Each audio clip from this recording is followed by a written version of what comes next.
Friends, it's me सुनान कियान। तो आज मैं आपको एक ऐसा सरप्राइज दिखाने वाला हूँ जिससे आप इस वीडियो को हमेशा के लिए सब्सक्राइब कर दोगे। तो चलो मेरे साथ। तो टाटा, ये है किड्स स्टोरेज बॉक्स। इसके अंदर हम स्टेशनरीज भर सकते हैं, बुक्स, टॉयज। तो मैंने तो इसके अंदर पहले बुक्स रखी थी, इधर स्टेशनरीज, अंदर बुक्स। लेकिन फिर मैंने सोचा कि इसके अंदर छोटे टॉयज डालता हूँ और इसके अंदर बड़े टॉयज। तो देखिए, जैसा मैंने कहा था, इसमें छोटे टॉयज और इसमें बड़े टॉयज। तो सर, आप हमें बता सकते हो कि हम कौन से टाइप के टॉयज इसके अंदर स्टोर कर सकते हैं?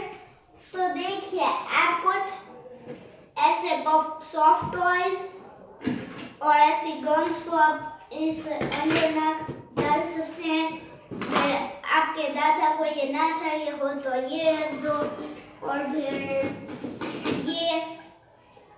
ये रखो, एरोप्लेन रखो, ये बास्केटबॉल रखो, और भी बहुत कुछ चीजें हैं।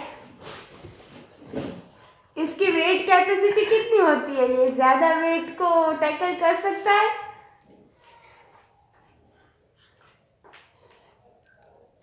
हाँ। तो आपके जो बड़े टॉयज है वो भी, मतलब वेट वाले टॉयज है, वो भी आप इसके अंदर रख सकते हो? हाँ, रख सकता हूँ ना। तो आपके पास नहीं है, आपने क्यों नहीं रखे हैं? लेकिन मेरे पास कोई भी वेट वाले टॉयज नहीं है। ठीक है, कोई बात नहीं। और इसके अंदर में दूसरे कलर्स आते हैं कि खाली येलो ही आता है? येलो नहीं आता, खाली पिंक आता है, ब्लू आता है, ग्रीन आता है और ये येलो आता है। सारे कलर्स का आता है। ठीक है। और इसका शेप खाली बस ही मिलता है या कोई और शेप में भी अवेलेबल होता है? नहीं, खाली बस ही मिलता है। Okay, thank you. You're welcome। इस वीडियो को शेयर जरूर करो और सब्सक्राइब भी जरूर करना। बाय।